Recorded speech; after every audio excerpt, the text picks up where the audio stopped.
Dwayne Wade was a phenomenal basketball player from the NBA. He could dribble, he could move up and down the court, shoot and dunk. But as a father, he failed to make the right positions, move in the right way, to love and grab a hold of his son as a father should, so that son can grow up to be a young man. And because of his absence as a father to the son became confused and now believes in an imaginary state of being a girl when in fact he is a boy.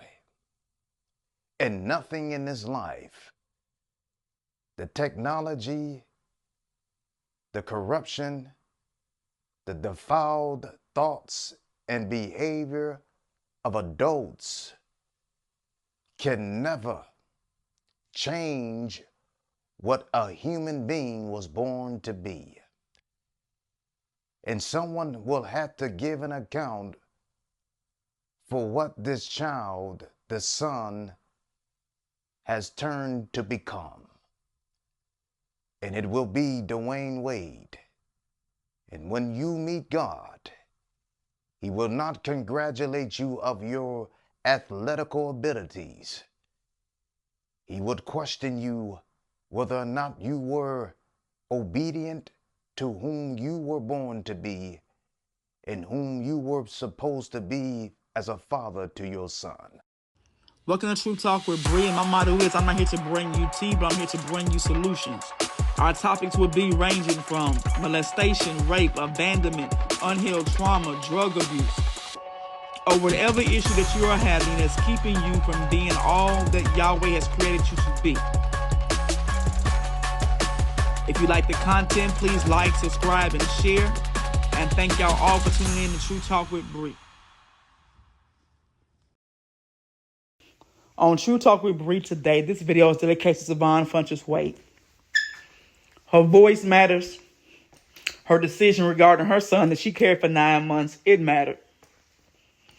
Of course, you have never ruled a decision like this for a life. This is a life-changing experience for Zion, who is now known as Zion, without the mother consenting. There should have been two parents agreeing. If one parent disagreed, then the court should have never ruled.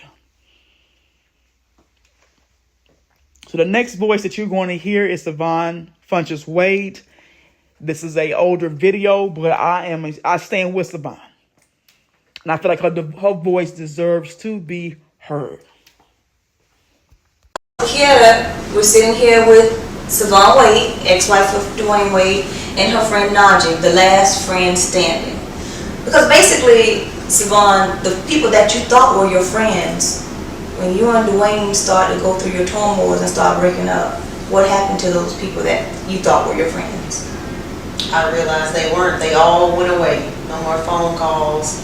When I wasn't the one on the red carpet or going to the mall or flying in private planes, none of them wanted to be around me. That was it. I lost every friend I had except for one. Because she obviously was your true friend.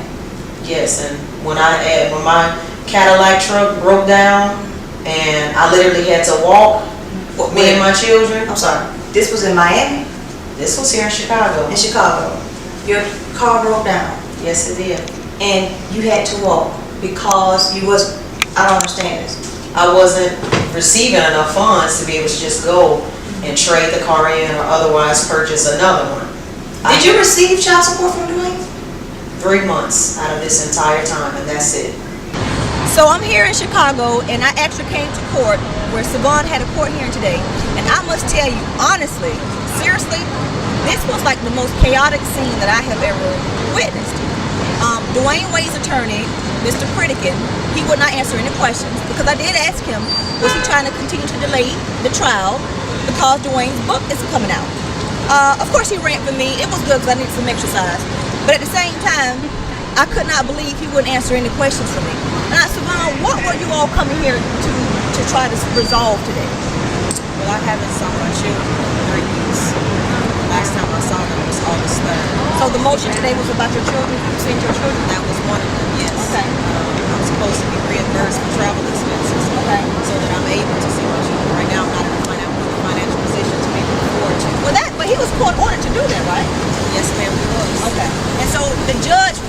and there was no resolve on that today. How do you feel coming out of the courtroom today, Siohvaughn? I feel that I came out again without justice, and I feel that what's being done to me, is affecting my children, and that makes me feel awful, because now it's not just that I haven't saw my children, because they haven't saw their mother for 3 weeks now, and for the last 3 weeks I've had the worst time even being able to have a conversation with them alone. Well, as a mother, anytime you don't know where your children's well-being, how their well-being is, and you don't know where they are, and you can't speak to them, that constitutes an emergency. Wouldn't you agree? Yes, ma'am, I do agree. Yes, especially when you have children as small as I do, 10 years old and 5 years old, and they're not understanding, excuse me, why they can't see their mom. That's definitely an emergency. Well, let me say this, and I want your children not ever watching, know that your mother is doing everything she can do to actually get you back and to see you. Other than that, I use my savings to support my family, to support my children and myself. Well, why is it that he only paid child support for 3 months? And you all actually, the divorce was filed in 2008. Yes. So it was at least 3 years before he was awarded custody after your long custody battle. Why were you not receiving child support during that time? I'm not certain why. My attorneys filed for child support several times. Were you awarded it?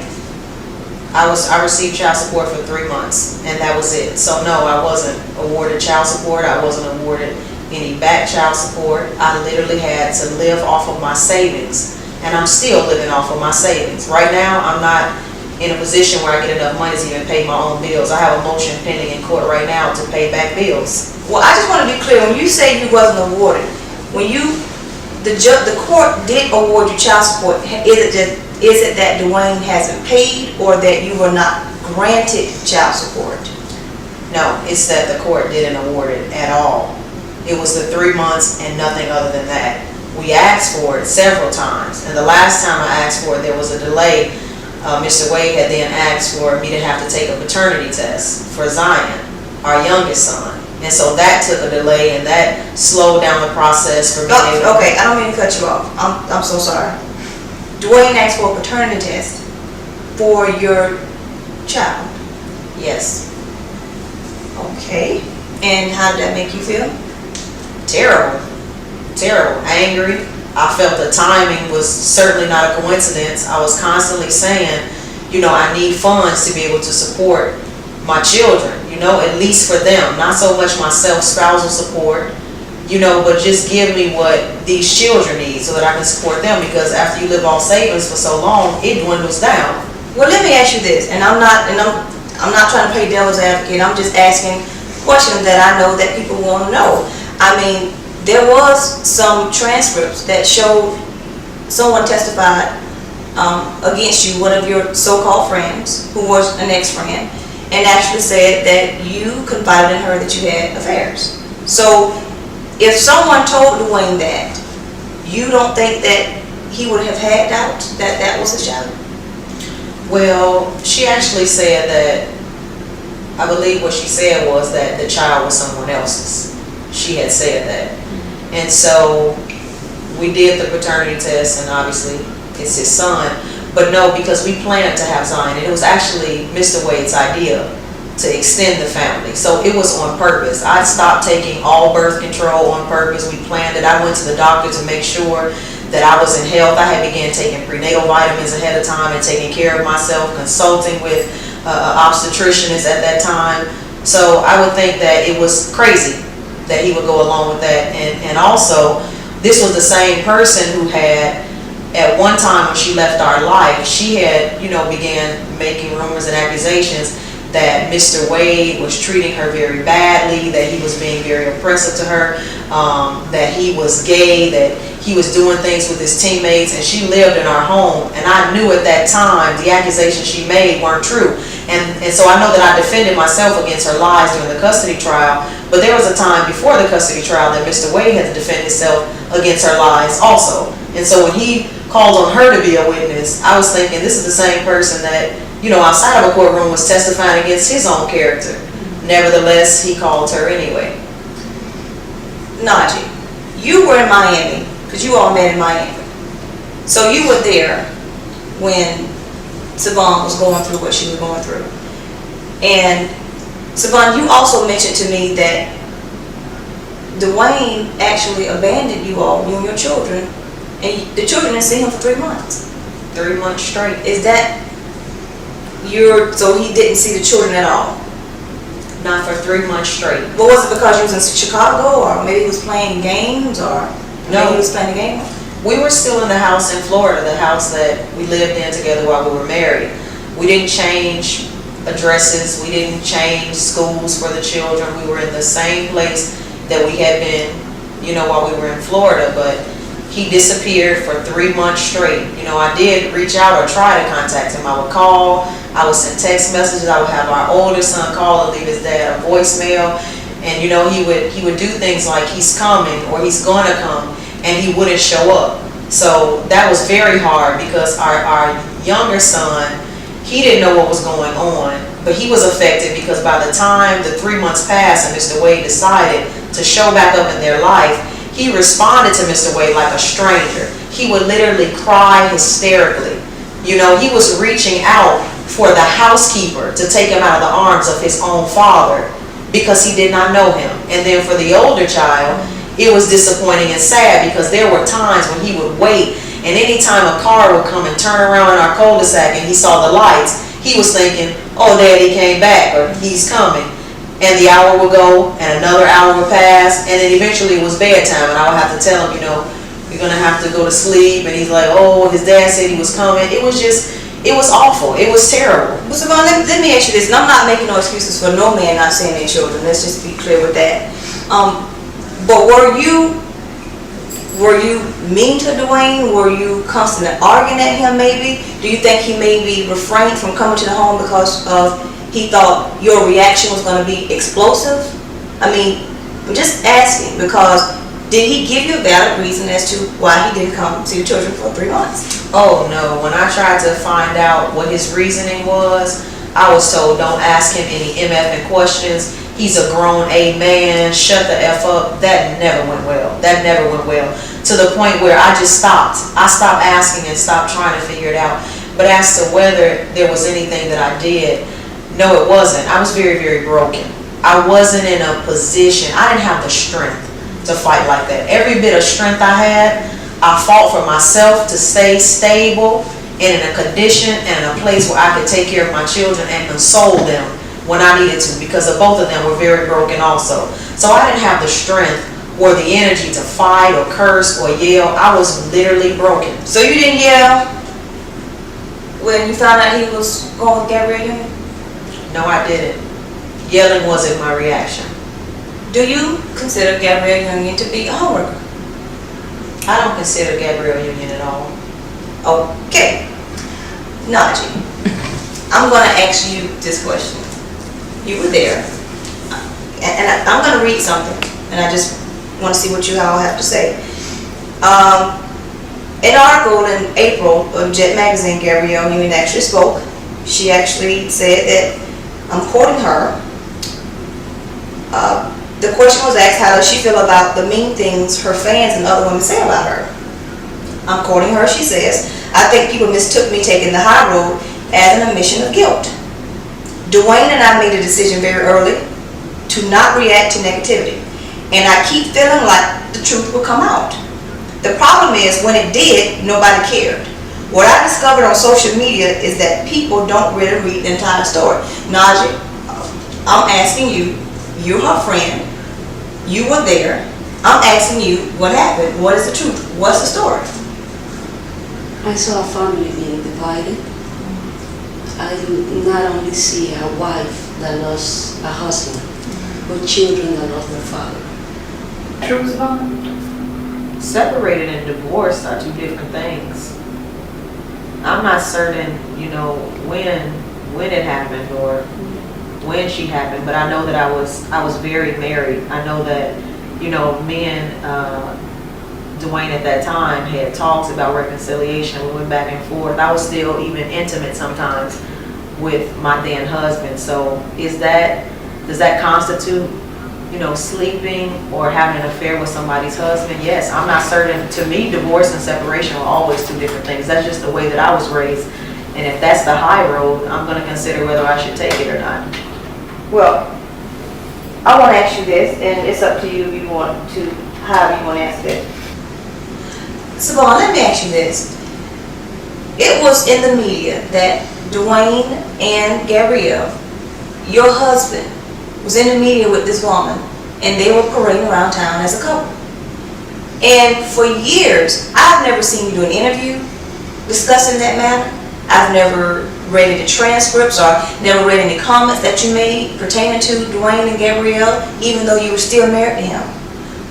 What would cause you years later to actually file a lawsuit against her? Because the lawsuit wasn't about any relationship that the two of them may have, or had, whether it was while we were married, during, or after. The lawsuit was about her having a negative effect on my children. That's what that lawsuit was about. And when her behavior and the things she did and said began to affect my sons, that's when I opened my mouth and did something about it.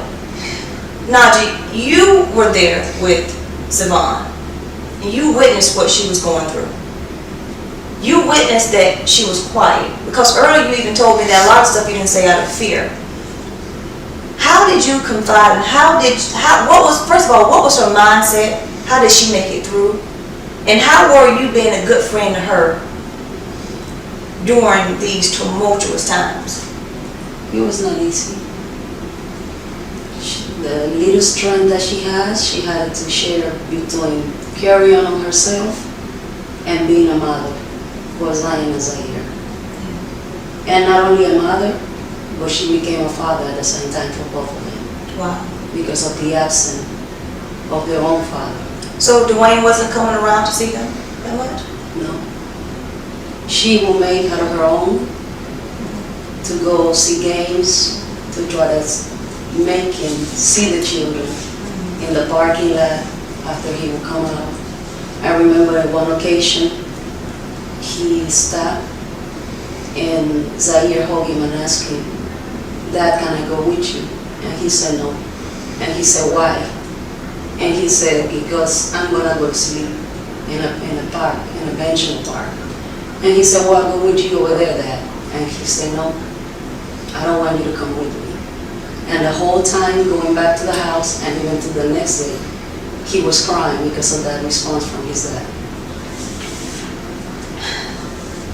Siohvaughn, during your custody battle with your ex-husband, Dr. Phyllis Amable, who is a board-certified psychiatrist and forensic psychiatrist appointed by the court as an expert on custody and visitation. She also is an attorney as well. She had some good attributes to say about you and Dwayne, okay? Nobody's perfect, I realize that. For you, she described your bond as unbelievable and you were very attached. She said that your strengths are you're loving, you're affectionate, you're consistent, and you're predictable. Now, as far as for Dwayne, she also found it that he demonstrated patience, empathy, and sincere love for his children. Now, my question to you. I really felt like Siohvaughn's voice deserved to be heard because I feel like throughout this whole ordeal of her son changing his identity and name change, her voice has been silenced. And of course, we've seen how the courts ruled in Dwayne's favor. Now, a lot of situations that I don't agree with, I normally go in. And I could really go in on this situation. But what I am going to say, I do not agree with Dwayne Wade or Gabrielle. I feel like Gabrielle overstepped her boundaries. I feel like Dwayne Wade gave her too much power in this decision making. I feel like Zaya was groomed to do what she's doing right, to do what he's doing right now. Now the whole world can look at him as a girl. I'm looking into what God created him to be.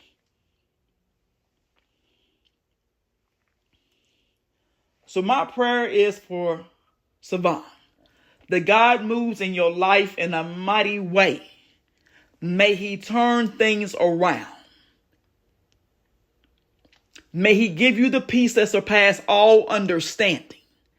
And just know from mother to mother, this mother is standing with you. I am praying for you. I will continue to pray for you as well as your sons. And thank y'all for listening to True Talk with Bree.